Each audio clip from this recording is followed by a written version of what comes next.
बिस्मिल्लाहिर्रहमानिर्रहीम अस्सलाम वालेकुम welcome back to my channel guys जनाब आज यहाँ पे जो है ना वो मैं आपको सिखा रही हूँ चॉकलेट केक आप कैसको कह लें मार्बल केक कह लें जो भी आप कह लें। ठीक है, ये देखें बहुत ही ज़बरदस्त सा मैं इसको बनाना स्टार्ट करते हैं रेसिपी को हम लोग।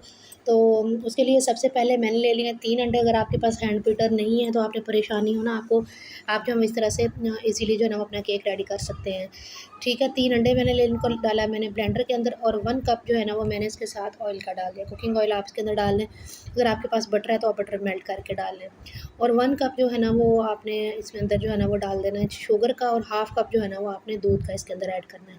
और आपने इन तमाम जो है ना लिक्विड इंग्रेडिएंट्स को जो है ना वो अच्छे तरीके से ब्लेंड कर लेना है। ठीक है, तो आपने इनको अच्छे तरीके से ब्लेंड करना है। दूसरी तरफ जो है ना वो उतनी देर हम लोग जो है ना वो अपने जो ड्राई इंग्रेडिएंट्स हैं वो रेडी कर लेते हैं जब तक हमारा मटेरियल ब्लेंड हो रहा है। तो यहाँ पे मैंने 1.5 कप जो है ना वो मैदा ले लिया, उसको हमने अच्छे तरीके से छान लेना है क्योंकि इसके अंदर जो है ना वो आजकल जो है ना वो कीड़े बन जाते हैं, मैदे के अंदर लम्स वगैरह होते हैं तो वो निकल जाए। हमें परफेक्ट मैदा चाहिए, ठीक है। और साथ में जो है ना वो इसके अंदर मैंने ऐड कर दिया 1 टेबल स्पून भर के बेकिंग पाउडर का। बेकिंग पाउडर आपने यहाँ पे डालना है, बेकिंग सोडा आपने इसमें नहीं ऐड करना। ठीक है, इस दोनों चीज़ों को अच्छे तरीके से हमने छान लिया। अब हमने ये जो मिक्सचर रेडी किया है अपना लिक्विड अंडों वगैरह का, वो हमने थोड़ा-थोड़ा करके इसके अंदर जो है ना डालते जाना है और इसको हमने फ़ोल्ड करते जाना है। बहुत ही सॉफ्ट से हाथों में से आपने इसकी मिक्सिंग करनी है, लेकिन आपने ये ख़्याल रखना है कि इसके अंदर जो है ना वो लम्स ना बने, गुठलियाँ बिल्कुल ना बने। तो इसको बहुत अच्छे तरीके से इस तरह से आपने मिक्स कर लेना है, बहुत ज़बरदस्त सा, ताकि ये देखिए इस तरह की कंसिस्टेंसी इसकी होनी चाहिए और बिल्कुल भी इसके अंदर गुठलियाँ और लम्स वगैरह नहीं होने चाहिए।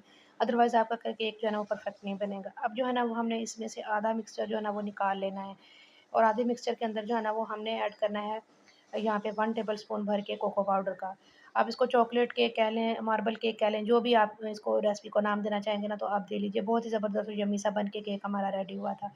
तो कोको पाउडर ऐड करने के बाद आपने इसको अच्छे से करना है मिक्स, और यहाँ पे जो है ना वो मैंने मैदा डालने के बाद इसके अंदर जो है ना वो बटर पेपर मेरे पास नहीं था तो मैंने दूसरा पेपर लगाया है और इस तरह इसकी आपने तहें लगाते जाना है। पहले आपने सिंपल जो है ना वो मिक्सचर ऐड करना है इसके अंदर, और फिर उसके बाद आपने जो है ना वो जो आपने चॉकलेट वाला मिक्सचर बनाया है ना, तो वो दूसरा मिक्सचर आपने चॉकलेट वाला ऐड करके ना तो इसके अंदर आपने इसकी लेयर्स लगानी है।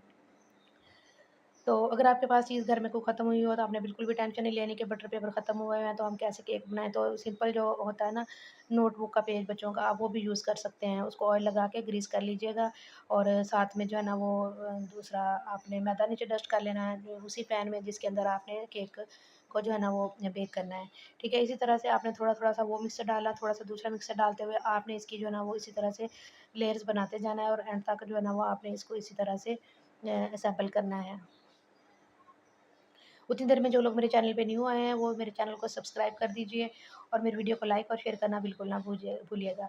तो इस तरह से देखिए तमाम जो है ना वो मैंने लेयर्स बना ली हैं। यहाँ पे इसको आपने इस तरह से टैप टैप करना है और 180 डिग्री पे आपने 30 मिनट के लिए इसको बेक करना है। तो ये देखें जनाब मैंने इसको कर लिया बेक, बहुत अच्छे से ज़बरदस्त से रेडी हो चुका है, फूल चुका है हमारा केक बहुत अच्छे तरीके से। इस तरह से आपने इसके किनारों को जो है ना वो हटाते हुए आपने केक को बाहर निकाल लेना है। तो इसकी अब हम करते हैं कटिंग और मैं आपको दिखाती हूँ कितना ज़बरदस्त यम्मी सा और सॉफ्ट सा हमारा जो है ना वो केक बन के रेडी हुआ है। तो इस तरह से घर में आप बेकिंग कीजिए, अपने बच्चों के लिए, अपने लिए कीजिए, कोई मेहमान आ जाए तो आप उनके लिए भी बना सकते हैं इस तरह से। तो ये देखिए कितना ज़बरदस्त और कितना फ्लफ़ी सा हमारा केक बन के रेडी हुआ है। इसको आप मेहमानों को भी सर्व कर सकते हैं, बहुत अच्छा और बहुत ज़बरदस्त सा इसका टेस्ट आया था। तो आप इसको एक बार ज़रूर ट्राई कीजिएगा और मुझे एक प्यारा सा कमेंट करके ज़रूर बताइएगा कि आपका केक जो है ना वो कैसा बना है। ठीक है, बिल्कुल चॉकलेट वाला फ्लेवर आ रहा था इसके अंदर। अपना बहुत सारा ख़्याल रखिएगा, इसके मैंने पीसेस कट किए हैं। थैंक्स फॉर वॉचिंग, अल्लाह हाफ़िज़।